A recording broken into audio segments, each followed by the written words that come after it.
the next little bit of time. And for me, I think it's important that um, that we share information that is good for the independent brand. I think it's important that we share information that we all can benefit from, because by looking at the attendee list and the sign up list, we are not collectively Tito's Vodka. We are not collectively Kendall Jackson, nor are we Anheuser-Busch. We represent collectively the smaller brand, the under 50,000 case seller, the small beer brand in Wisconsin, the whiskey maker in Kentucky, the winemaker, maybe in California, maybe in Missouri. So we represent a cross reference of groups and people that are generally under supported within the three-tier system. Um, and this has been a pretty hellish year. There's no question about it. And let me share a little bit about myself for those who don't know me. I have my family, just for historical purposes, has been in the adult beverage business since Prohibition. We have we were the first liquor license ever handed out in Chicago, Illinois, in a retail establishment called Sam's. We then parlayed that into the biggest wine and spirit retailer in America, Sam's Wines and Spirits. We had 4 big stores, the smallest of which was 33,000 square feet. So think about a smaller Walmart. We were the first liquor store in America to put a bar on the inside. We were the first liquor store in America to have a glassware section sponsored by Riedel, a cigar section by Davidoff, a book section for advanced knowledge, a cheese shop, fromage shop, so you could experience the wine and spirit lifestyle. And we did all that back in the 90s. We were the first liquor store ever to sell wine and spirits online. We were doing $6 million in revenue online only 3 years into that program. So that was phase 1 of my career. We sold our business to a private equity firm in early 2000. I went on to work at PricewaterhouseCoopers, which is a global consultancy firm. And I worked there in the adult beverage division for them. I started out as managing director. I went on to become partner and run North America and Canada. From there, I went to Anheuser-Busch and ran trade marketing for AB as an independent consultant. And then I founded BevStrat. And BevStrat, which is the company I'm president of and the founder of, BevStrat is a company that's tailor-made and designed for us, for all of us. BevStrat is a company that says, you know what? We're hosed as independent brands. There are 3 or 4 main distributors nationally, and they don't give a shit about our brands. And that's why BevStrat was formed.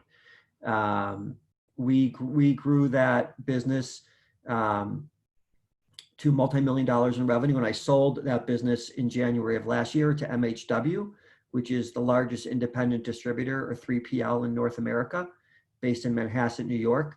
I joined the team at MHW as global director of new brand development. So pre-COVID, I would fly around the world and look at brands and see if we can't help them either at MHW or BevStrat. And that's kind of my CV, if you will. And the reason why it's important is not as much as a flex or a chest pound. The reason why it's important is because I've seen the 3-tier business from all 3 tiers. I've seen it as a retailer where Southern and what's now Breakthrough and RNDC and the like, they would all come in and try and pitch me brands with great deals for pallet placements. I've seen it at AB, Anheuser-Busch. I've seen it where there's 400,000 independent retailers all across America, and they are getting hosed by Bevmo and Total and et cetera, all around the country. So they have an unfair disadvantage, those independent stores, to sell our independent brands. And I've seen it at Price Waterhouse, where we were hired by Diageo and Pernod Ricard and Constellation Brands. And I would sit on all those meetings and hear firsthand how CIOs and CEOs and presidents and CFOs of the biggest companies like that, like Diageo, would say, we only care about the big brand. We only care about the big store. We only care about the big bar and restaurant. So I've sat as a participating fly on the wall in all these type of environments. And it has been really, really eye-opening. So when I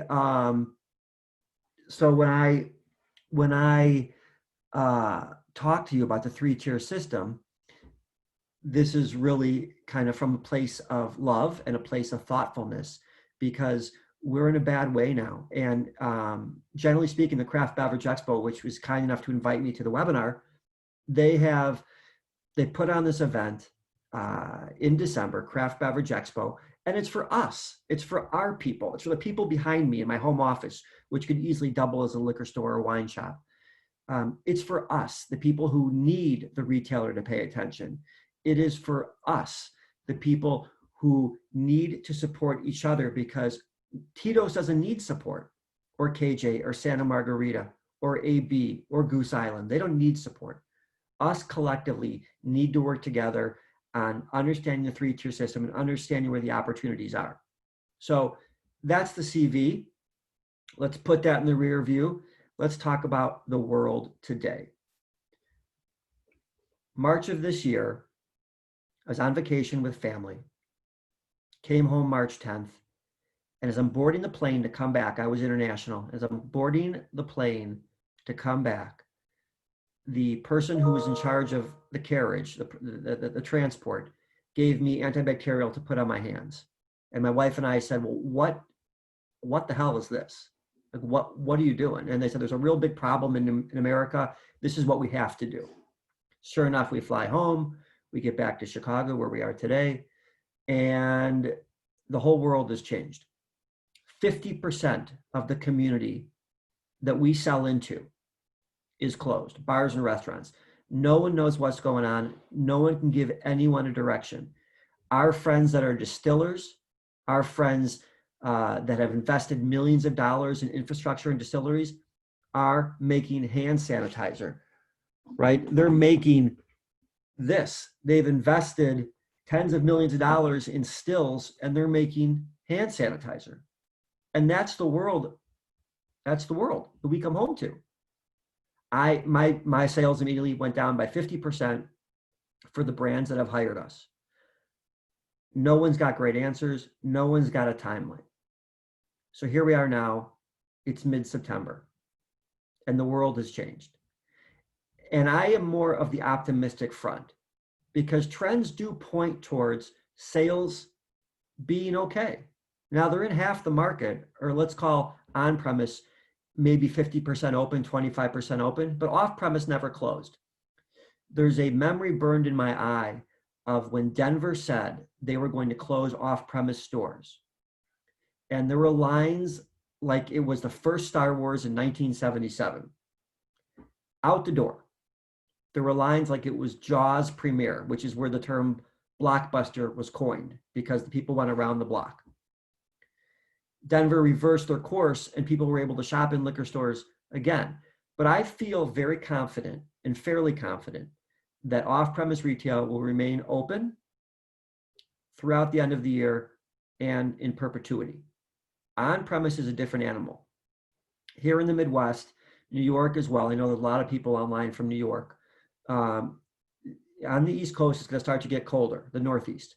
So this outdoor summer of dining outside under tents, that's going to come to an end. So we have to have some sort of plan for on-premise indoors. But as I look at what the brands are doing, there are really a lot of things that brands can do to survive no matter what the COVID world looks like. It's not going to look the same, and it may not look the same for a long period of time. So us, and I'll put myself in the brand owner for my investment company, investbev.com, I'll put myself in the owner department as well. We have to have a way where we can sell, keep our lights on, pay our bills, and satisfy the needs of the accounts. Because there's been no time like ever before where the retailers can push around the distributors. Distributors have had a real tough go too. And I know no one's crying for distributors, no one ever does. But the reality is the retailers now, the big retailers around the country, MGM, Binny's, Total, Bevmo, Specs, Glazers, Stu Leonard's, etc., all ABC in Florida, these guys can now go to the distributors and say, I'm not going to take this product unless I can make 40 points on it. And you've got nowhere else to sell it, Harvey and Wayne. You've got nowhere else to sell it. So you're going to have to sell it at the price to me that I want to pay. We're legal. So with that being said, there are a lot of things we can do as we look going forward, because the small independent brand is not dead. It's not canceled. It's not closed. It just has to pivot. And the beauty of being small, and the beauty of being independent, and the beauty of being 1 or 2 or 3 or 5 person operations is you can pivot. That's how you went from distilling vodka to making hand sanitizer in 48 hours. So now what does it look like, and what does the future look like? So I'm going to talk about really 5 things that I think will either typify the end of 2020 or the beginning of 2021. So let's jump right into it. Don't forget the right rail, at least on my screen, is open for Q&A. As they come in, I'll answer them if they're applicable. If not, we can save Q&A to the end of this presentation. There used to be 2 channels in adult beverage: on-premise, off-premise. And I'm 50 years old, and from when I was in the womb, those were the channels: on-premise, off-premise. There's a 3rd channel now, e-com. Now, e-com was always floating around out there, and there's a joke in the industry that says the only person ever to make money at wine.com was the person who sold them the URL for 10 million back in the 90s. That's a true story, and you guys are all on mute, but I hope someone's laughing. That's the only person ever to make money in wine.com until now. You've got Drizzly, you've got Minibar, you've got wine.com, you've got onehope.com, reservebar.com. All of these companies now have strong valuations that they didn't have prior. They didn't have prior because traditionally wine and spirits and beer is a touch and feel business. It is a business where you want to go in. You want to go to someone in your account, in your store, and get knowledge, get information. You want to go to someone that you trust and that you know, and you want to say, I'm having chicken tonight. What do you recommend under $15? And that was the relationship. So as the web has gotten more intuitive, and as the web has gotten more AI, artificial intelligence, now that recommender, that trusted ally, that asset that you used to have when going into my old company, Sam's Wines in Chicago, or Stu Leonard's, or ABC, or what have you, now you can get it with, if you like this, try this, suggestive search. So e-com is a 3rd channel that has just now percolated to mainstream. So if you're going to look to the future, you have to have an e-com strategy. We at BevStrat have off-premise covered. We go in there with full-time bodies, and we'll sell your brands. We do it every day. We'll do it for O&D push, and we will do it in perpetuity. That's my business. That's what we do. But e-com is a way for someone to come and taste virtually, learn about, get knowledge for your brand. And the only hiccup with the e-com piece, those e-coms are talking about specifically, is that you already have to be on the shelf at that specific retailer. That's a hiccup. Another hiccup is, just like the distribution model, the homepage of these apps, the home pages of these websites have a pecking order. And the big boys like Diageo and Constellation and Pernod Ricard, they are controlling what the consumer sees. They are controlling what where the eyeballs go. So whereas the brands behind me would generally be the ones on these platforms to get share of mind and get share of wallet, now the Diageos of the world are taking the first 30 results. Nonetheless, you have to be on e-com. You have to have an e-com plan, the same way you have an off-premise plan, the same way you have an on-premise plan. You need to have an e-com plan in one of the 3 or 4 main avenues that drive growth. And you don't have to be with just one. You can be with them all. And I would search them all and get on them all, because it used to be we'd call Drizzly, get a call back in half a day. Now we call Drizzly and get a call back in 30 days or so. So if you're looking for fourth quarter push in e-com, it's going to be too late. If you're looking for 2021 push in e-com, you're going to be fine. Number 2, that was number 1. If you're keeping score at home. Number 2, there was a very big trend early in the pandemic where everyone is pushing towards the known brands, and they talked about it all over the websites, all over trade magazines, and all over the news. People bought what they knew because they were not allowed to go into the stores, or they would hand a list to a shopkeeper and the shopkeeper would get their goods and deliver it to the front door. Or you were so uncomfortable in the store that you were in and out really quickly, just like that. So the big brands, generally speaking, in half-gallon form, those big brands sold.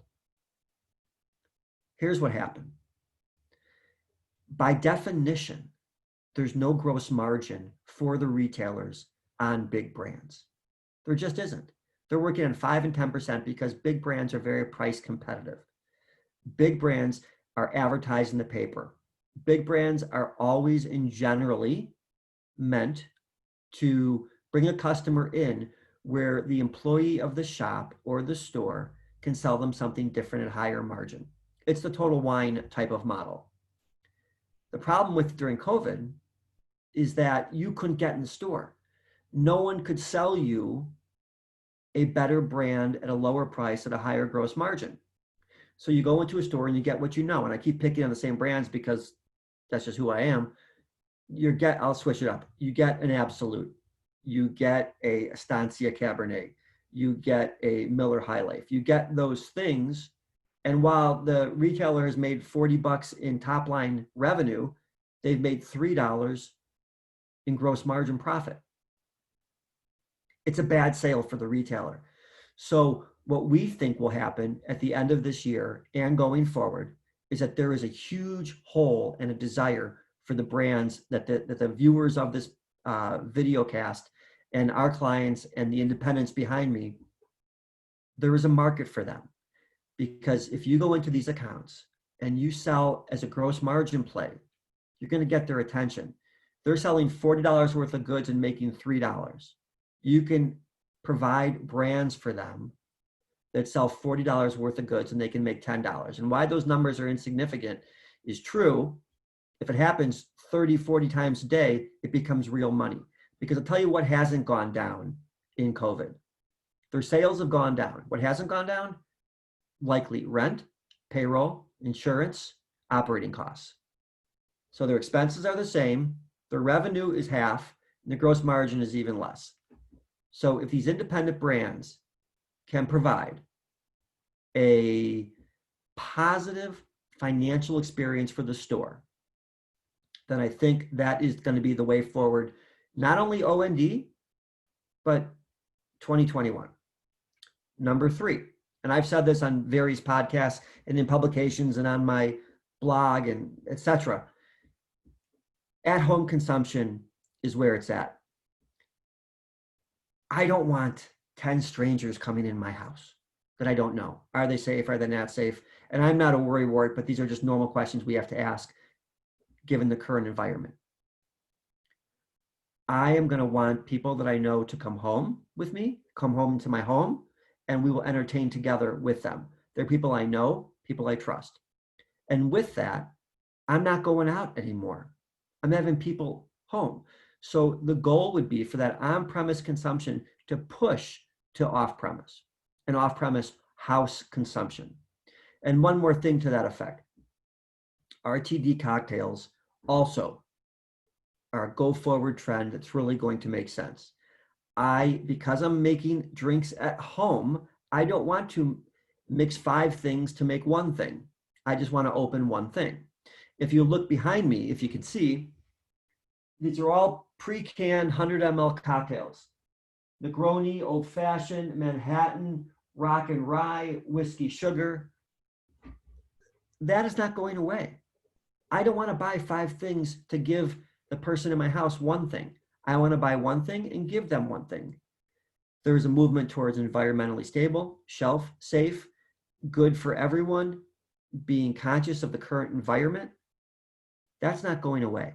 And so people that are coming to the house, if you make a product or craft a product that is an RTD or some sort of combined something, vodka soda, for instance, gin tonic, for instance, that is going to be a trend that will continue and will grow, and all indications are such. Number 4, before COVID, there was low cal, no alc, moderate drinking push. I do not believe that's going to continue. Again, low alcohol. What's funny, we're seeing low alcohol sales of brand sales go up, but the unit volume also go up, which if you do the math, it means that you've got a lower alcohol product that they're drinking more of. And you can look at Truly in that vein. You can look at White Claw in that vein. But the reality is low cal, moderately alcoholed products will continue to sell. People are drinking more of them. They want to give themselves the feel of I'm doing something good for myself, but at the end of the day, they're drinking more of it. Number five, the supply chain really got hosed. There's a can shortage, there's a glass shortage. We've got plenty of brands that are way down in the pecking order and production lines. So you're going to have a slower recovery because of stockouts. And something you should know, that if an account or a distributor is stocked out more than twice, the consumer moves on psychologically to a different brand. So you have to avoid stockouts. So I would 100%, as you put 2020 in your sights and 2021 in your windshield, plan for the raw material side of this thing, not just the finished product, but you're going to have trouble sourcing a lot of these things. As these factories went offline all over the country, and now they're back online, generally speaking, the backup built. The story was one day of a factory closure is 1 week delay. So if you've got a factory that's closed for 3 months, you can do the math. That's a half a year or so of delay in getting product and raw materials back into the market. So those 5 things are really things you should be thinking about.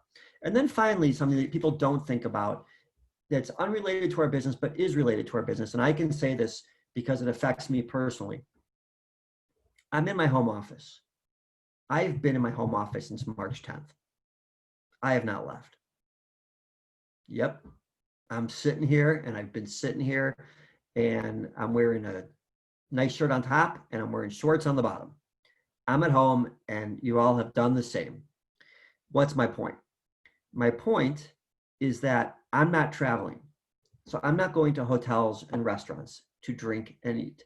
I am not going to other liquor stores to look at inventory. I am not going to other restaurants and ordering bottles of wine. So that it's called tourist consumption. The tourist consumption is way down and likely will not recover until 2023. So for instance, we have accounts in Orlando, which obviously is a very big destination. MCO is the airport. Our hotel sales, our Disney sales, and our region sales are way down, even though they're almost 100% open across all channels.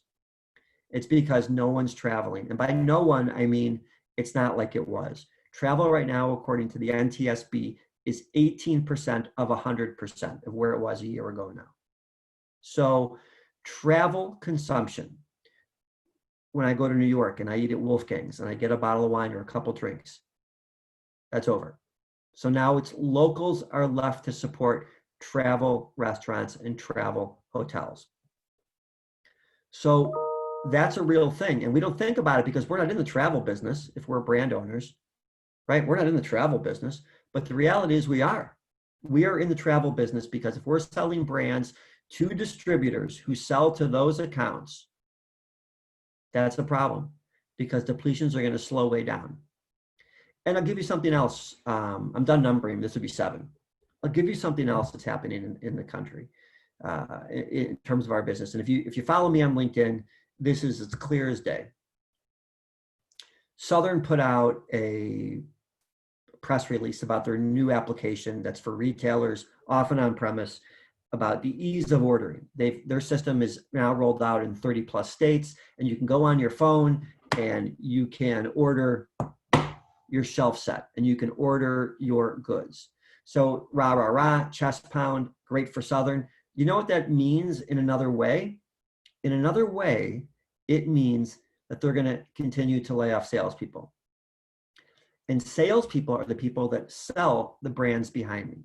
Salespeople are the people that tell brand story, which I'm guessing many of you need to tell to sell your goods. Salespeople are the ones that go to pick up a check to keep your account off the list.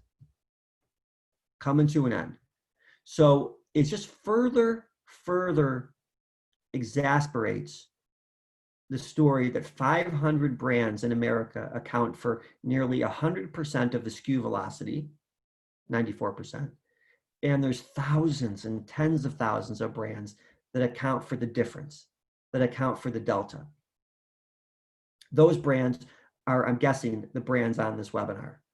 Those brands, I'm guessing, are the brands where you, the brand owner, are up at night wondering about, is this account going to pay their bill? Is this account going to reorder? Am I going to get a depletion off this shelf?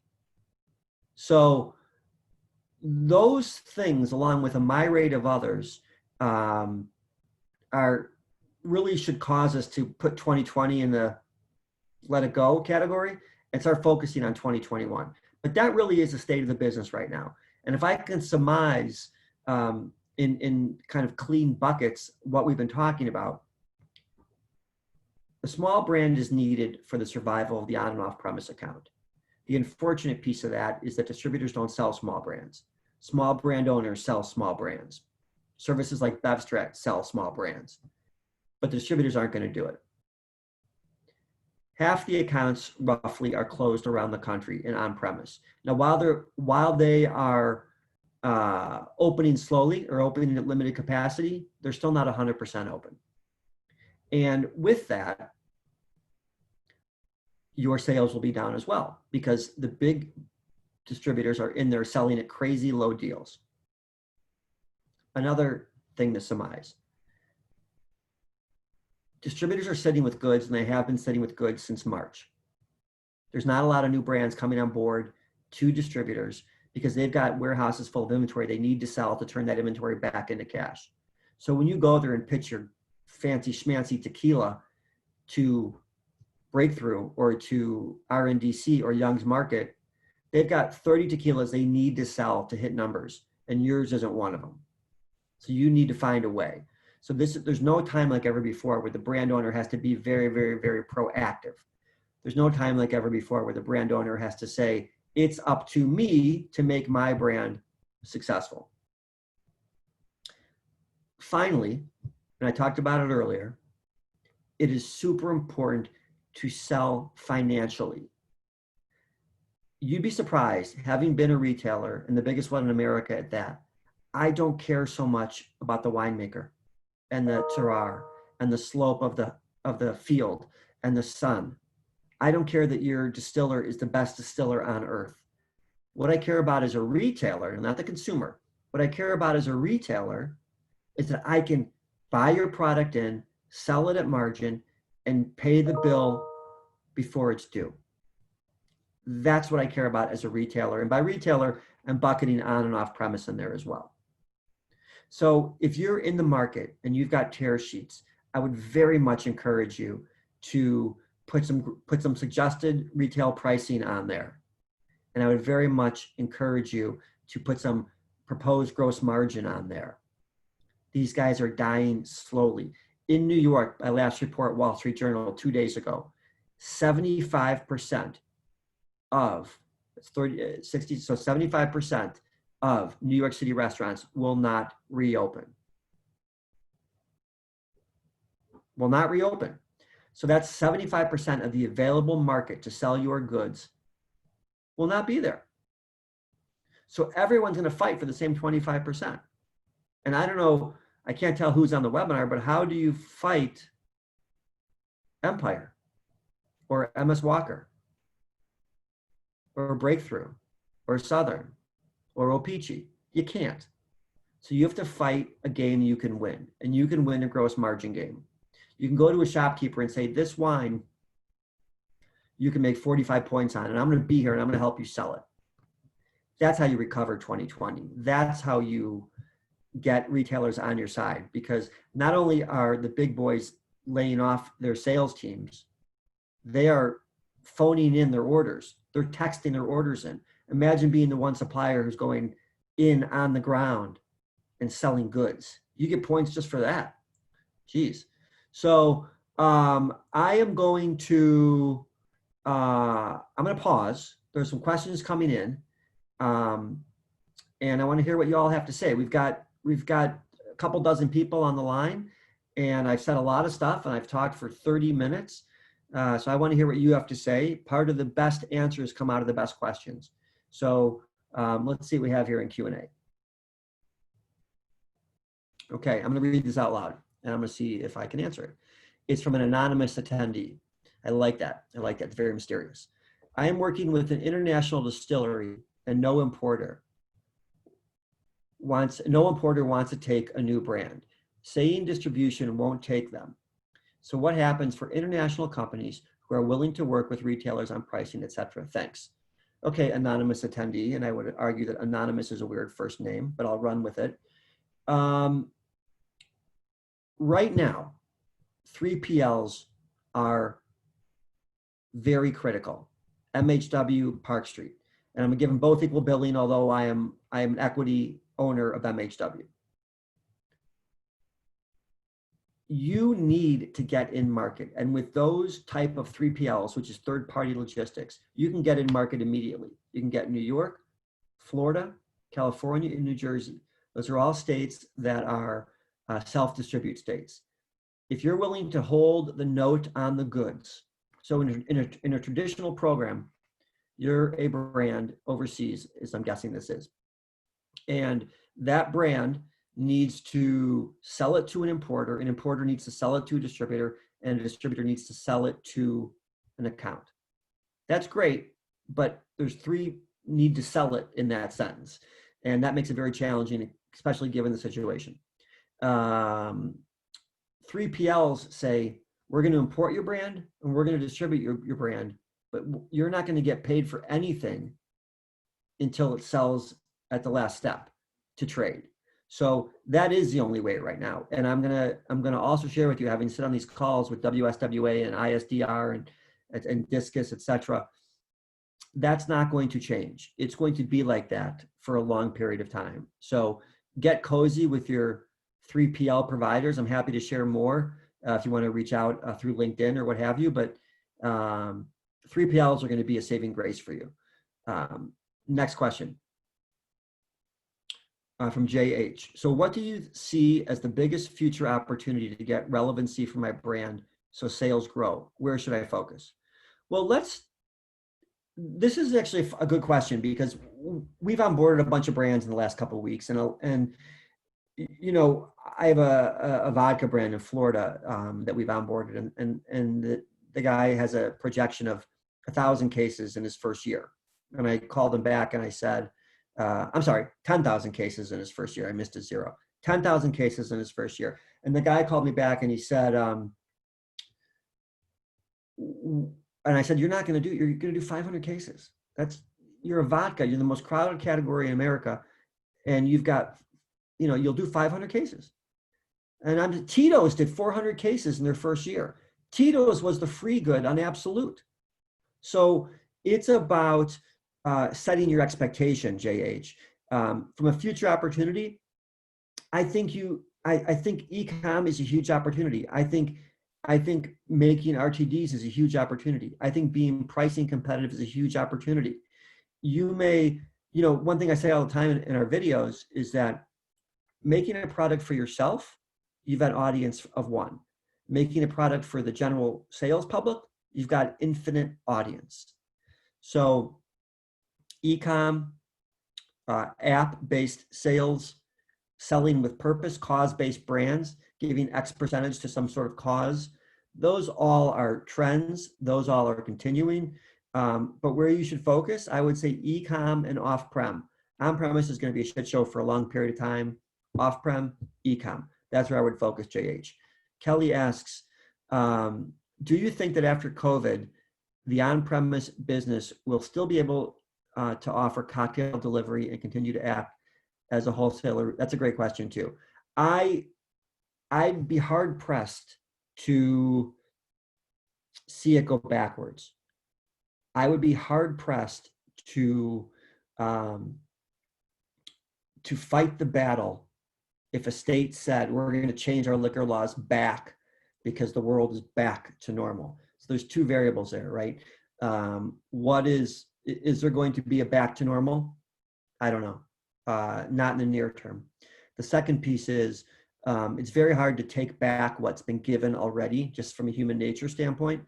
And I would think that that's going to continue. Now, it may continue with different rules, but I do think it's going to continue. And as an aside, there's been no talk about it at state level meetings with compliance lawyers and compliance legislation. There's been no talk about when it goes back to normal, are we going to take back the at-home delivery of spirits? Are we going to take back the to-go bottles in a plastic sealed bag? There's been no discussion of that. So run with it while you can. Anonymous attendee asks, yes, the question is, do you see the same trends happening in spirits and in wine? I do. And beer as well.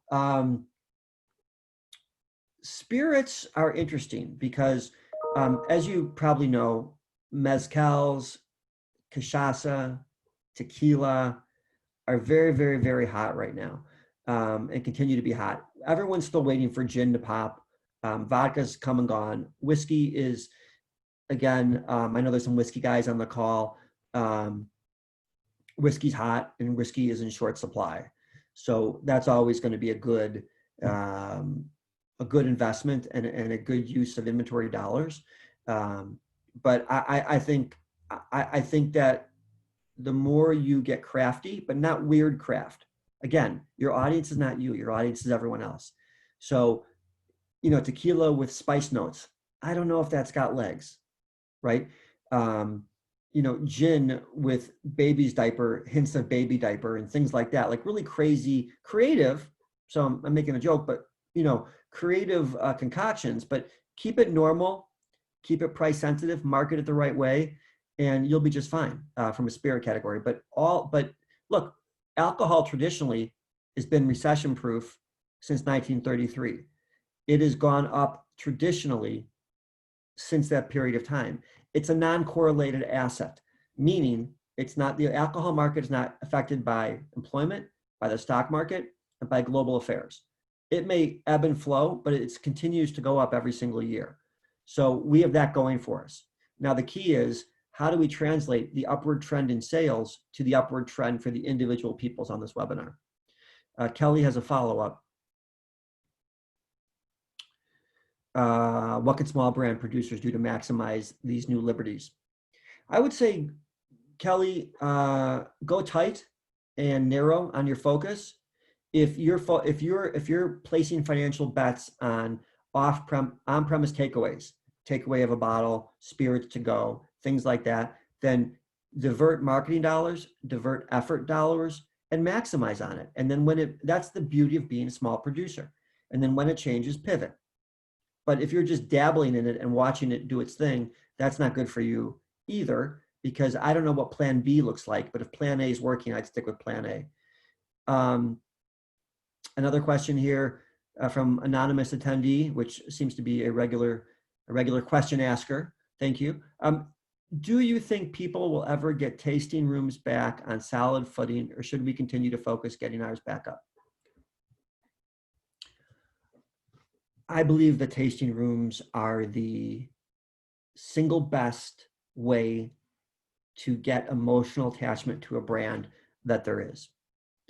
I believe, and we at Bevstrat and our collective companies believe that you get someone in your tasting room, they taste your brand, they get engaged on the brand, they remember the moment, then they go to the store and buy their brand.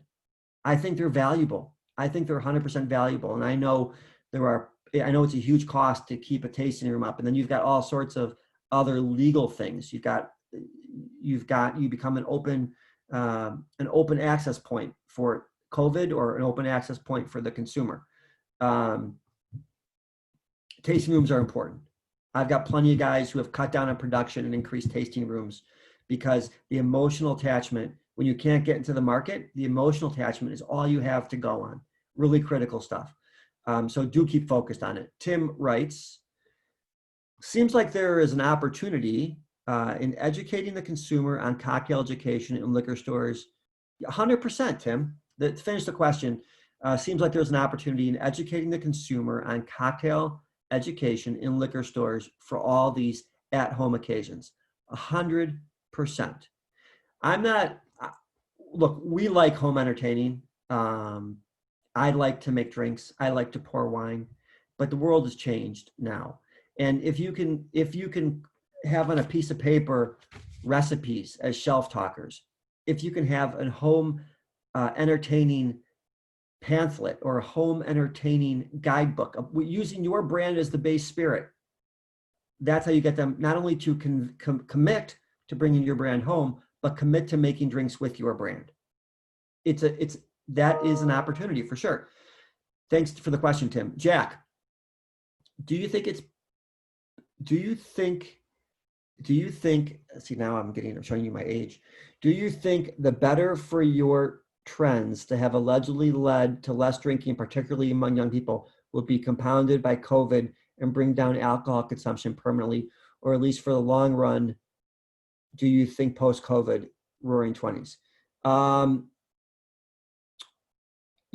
Yes. Look, roaring 20s was different, right? That went from total, from nothing to something. And you had this mass consumption. Same thing with post-prohibition. I don't think the consumption patterns will change that much. I think there'll be more drinkers, and I think they'll drink more. But I don't think there'll be I think people that are drinking now are drinking now. And because on-premise is slowing down or closed, they're not drinking. They are buying through different avenues and different channels. I hope that answers that question. It was a long question. You typed very fast. Anonymous attendee again, and thank you, Mr. or Mrs. attendee. Any thoughts on 2020 holiday season, what it may look like and how it'll be different in one's product, how we can differentiate? So when I was at Sam's, the holiday season accounted for 43% of our yearly sales. We did 100 million in revenue, and we did 43% of it the last 14 weeks of the year. It was hellish times, no days off, every day open to close. And it was really where I got my stripes in the business. We would do a couple different things as a retailer. And I'm going to speak to you as a retailer, not as a brand owner. As a retailer, we knew we had more business than any other time of the year. So we would take unmoving SKUs, unperforming SKUs, bundle them together and sell it as a gift pack to get it out. We would buy closeouts, mark them up reasonably, put them near the front of the door when the wallet is the fullest and the share of the mind is available, and sell high margin goods that way to recoup, 7 months or 8 months of living on lines of credit, because that's how liquor stores run. If you're big like we were, I shouldn't say liquor store, really wine shops and liquor companies. If you're a retailer, I'd reset your stores to put all your dead SKUs in the front. It's proven, we learned this at Price Waterhouse, and this is 100% fact. People buy more at the front of their shopping trip than the back of their shopping trip. That's why you see POS and POP items, point of purchase, point of sale items, are very small, because there's a psychological block that once you've pulled your wallet out to pay, It's easier to get an under $5 or $10 purchase than it is to get a more expensive purchase at the cash wrap, at the cash register. So if I'm a brand now, I would go to the retailer and say, I want to be your advocate in the fourth quarter. I want to help you during holiday times. We would have people work the sales floor and sell their own brands for us. For us as a retailer, it was a free labor. And when a customer came in, the brand owner would recommend all brands, but of course steer towards their own and create a depletion. It creates goodwill with the account, helps depletions. Those are two things I would do for sure. Kelly writes, is there anything to glean from relationships between economy, generations, or current alcohol trends? I mean, I would say that like that White Claw Truly movement is here to stay, but that as quickly as it became a $1 billion channel, it became monopolized and copied, and it became saturated. So I think that's going to be a segmentation issue. Under 25 drinks X, under 30 drinks Y, under 35 drinks Z. And the key is to find out what that category is, price, and sell your goods accordingly. Anonymous attendee again writes, I have this great idea for a brand and want to start it up. Should I hold it or can I launch something new in a COVID era? Great question. I think actually COVID era is everyone's in the same boat, right? So if you launch it during normal times, I feel as though the train is moving and you're trying to catch up to it. I feel if you launch something now or prepare something for launch now, at least everyone's in kind of a standstill. So you're not losing traction. I would also say that because it's COVID, you have a bigger ability to negotiate with producers, glass and canners, production houses, distillers. So COVID does have a positive there, and COVID's going to end. Look, in some way or shape, it's going to end either via vaccine or no one's going to give a shit anymore, and it's going to end. So you have to prepare for that. And the country and the world, for that matter, is not going to stand for kind of home confinement really for another 6 months. So plan now like it's ending. That's something I would actually jump on. Ed, any thoughts on kosher wine and spirit market? Thanks, Ed. You're welcome, Ed.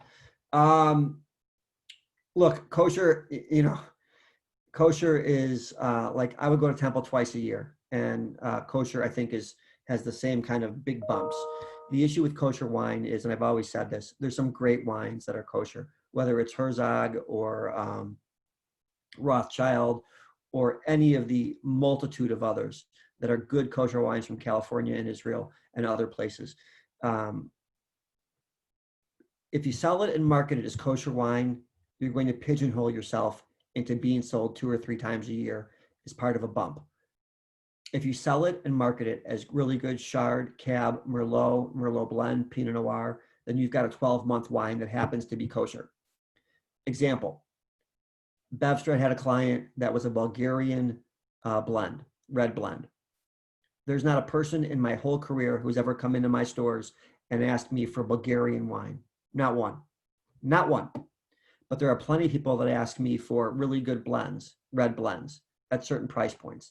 And it's up to me as the shopkeeper to bring the wine in and say, this is exactly what you asked for. It happens to be from Bulgaria. So I would use the same thing about kosher. Kosher wine, if you sell it as kosher, and you always have to sell it as kosher, but if you lead with kosher, you are going to pigeonhole the marketing of the brand to 2 or 3 times a year. If you lead with it based on varietal, price, quality, and oh, by the way, it happens to be kosher, then you got a chance for a 12-month wine. Anonymous writes again. Actually, Brian, real quick, we had a question in the chat. Oh. Sydney asked, how important do you think gluten-free, GMO-free, et cetera are? Thanks, Michelle. Important is the question. But it's a small audience. And that's, again, I'm going to speak to you anecdotally. The same way the mezcal guy who says he wants to be a 100,000 case seller of mezcal. And I said the overall market in 2019 was 500,000 cases from Discus. The overall global sales of mezcal was 500,000 cases last year. And he wants to be 100,000 cases. That's not realistic. And you can't you can't get great numbers out of a small market segmentation. I do think it's important, and there are certain people that will make decisions based on gluten-free, GMO-free, etc., low alk, no sulfite, but that's a small audience. And I would never personally, Brian, build a brand or buy a brand based on such a small market segmentation, because if you do get 100% market saturation, you're still 1% of the overall market. So you can be 100% of it, but you're still tiny amongst the whole wine opportunity. Current administration on tariffs, any thought? Yes, 100%, of course. You're welcome, Sydney. When tariffs were first announced,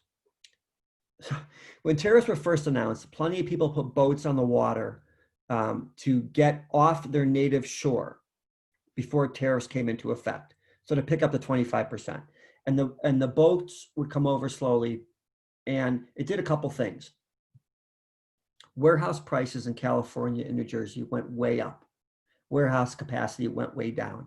There was an over demand of warehouse space because brands came in to beat tariff. So here's the problem with that. COVID aside, because COVID created a whole separate issue. The problem with that is that the tariffs didn't create more drinkers. The same number of people who consume alcohol, pre-tariff and post-tariff, are the same number of people. So you have excess capacity. This is just, economics 101. You've got warehouses full of wine.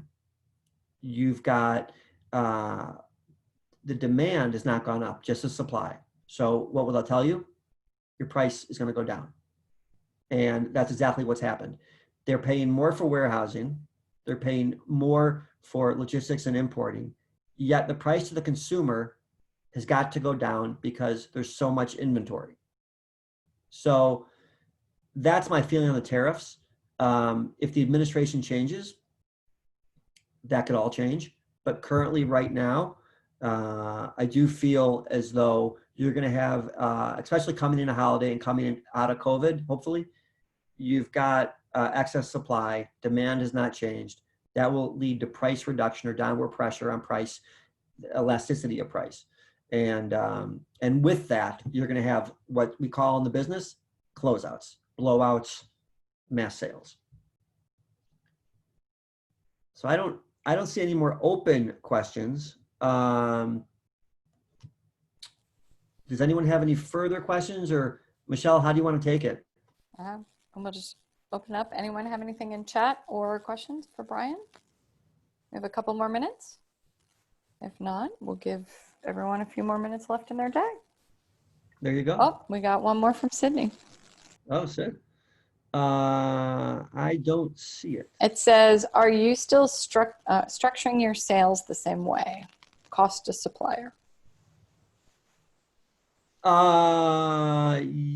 Yes, if I understand the question correctly, Bevstrat's a third-party sales arm. We're the largest seller of independent spirits in America. We charge the supplier a fixed fee to sell goods around the country every single day. Full-time employees, not consultants, not brokers. That's all baloney. That never works, ever works. That creates a hierarchy that doesn't work for small brands. So we are still structuring it the same way. And I think it's important that brands invest in their own sales. I think it's important that brands understand that distributors aren't going to do anything for them. And if you look at a Bevstrat or any engagement like that, I think it's important because if you can't be everywhere at once. And if you're two guys making whiskey in a basement in Tennessee, how do you sell in California? And if you're a winemaker in Napa, how do you sell in Florida? You can't. And you can't leave it up to, you can put it in MHW and you can put it in Park Street, but you're paying every single month for storage. So the only way your price gets better there is if you sell the goods out and your storage fees go down. So that's where we come in, right? We can do all that for you. Now, if I'm seeing the question correctly, we do still charge suppliers as a value add. and the ROI against labor is 100% provable and profitable. Then she followed up with, is BevStrat selling in all 50 states? I can't see any of that. We sell in 48 states. We specialize in New York, New Jersey, California, Florida, Wisconsin, Illinois. That's where we specialize. I'm sure I forgot something, but that's where we specialize, and that's where the majority of the consumption is needed and occurs. So I make no sense for a supplier in Idaho. No one's ever said to me in all my years, hey, can you sell me in Boise? Right? No one's ever said that to me. Everyone says to me, I need support in South Florida, or I need support in Southern Cal, or LA, or Chicago, or New York, or what have you. That's where people drink. That's where buyers buy. And then someone asked, does BevStrat have competitors? And if so, who would that be? I got to tell you, I'm ignorant to it. We started BevStrat from my kitchen table many, many, many years ago. We grew it very quickly because there was a need there that we fell right into by mistake, frankly. I don't know if it has competitors. This is not baloney. I do what I do. We do what we do collectively as a company. That's what we focus on. I don't focus on competition. Let them focus on us. And if we come up against a competitor, we'll know it. But we've yet to see one. And we represent 114 plus different SKUs around the country. So I don't know, and I'm not being blissfully ignorant. I'm just probably being ignorant. But we do what we do, and the same way with all you suppliers do in your world. You do what you do is the best you can, and you hope the brand speaks for itself. And we're no different. And then lastly, do you do business in Canada? And then someone said, how about control states? Is there an opportunity there? And is there particular with these markets since COVID? So it's two questions. Do you do business in Canada? And secondly, how about control states? Is there an opportunity there? And is there particular with these markets since COVID? Copy. No Canada, although I enjoy Tim Hortons, if that helps. And the second piece is control states are a huge opportunity. Always, Michigan, Pennsylvania, Ohio. Those are good opportunities for brands. And it's an easy sales call. It's like calling on Publix. You call in one office and you get 160 stores. You can call on the Pennsylvania State Liquor Control Board and get a sale, and you can get into 500 stores. Yes, we do that. We do it at BevStrat. They do it at MHW. That's a great get if you can get it, and for sure. But again, I would just emphasize you want to. It's like buying real estate. You always want to be where you can touch and feel. That's why people buy real estate. They want to touch the bricks. And when brands go to market, always control your epicenter, control your home base, and then go out from there. You want to touch and feel where you have the most impact, because your brand will mean less and less the further it gets away from you personally. Right. Thank you so much, Brian. We really appreciate it. It's been a fantastic presentation and discussion. We will be recording it and posting it. And on behalf of Craft Beverage Expo and Distribution Conference, thanks to everyone for joining us. Please join us next Monday. We'll be bringing Brian back for the second part of the series. It'll be at 3 p.m. Eastern, 2 p.m. Central, and we'll be talking about surviving as the country opens. We also look forward to seeing you in Louisville, November 30th through December 3rd for the Craft Beverage Expo and Distribution Conference and Women in Craft. Thanks a lot, and everybody have a great day. Thanks, everyone.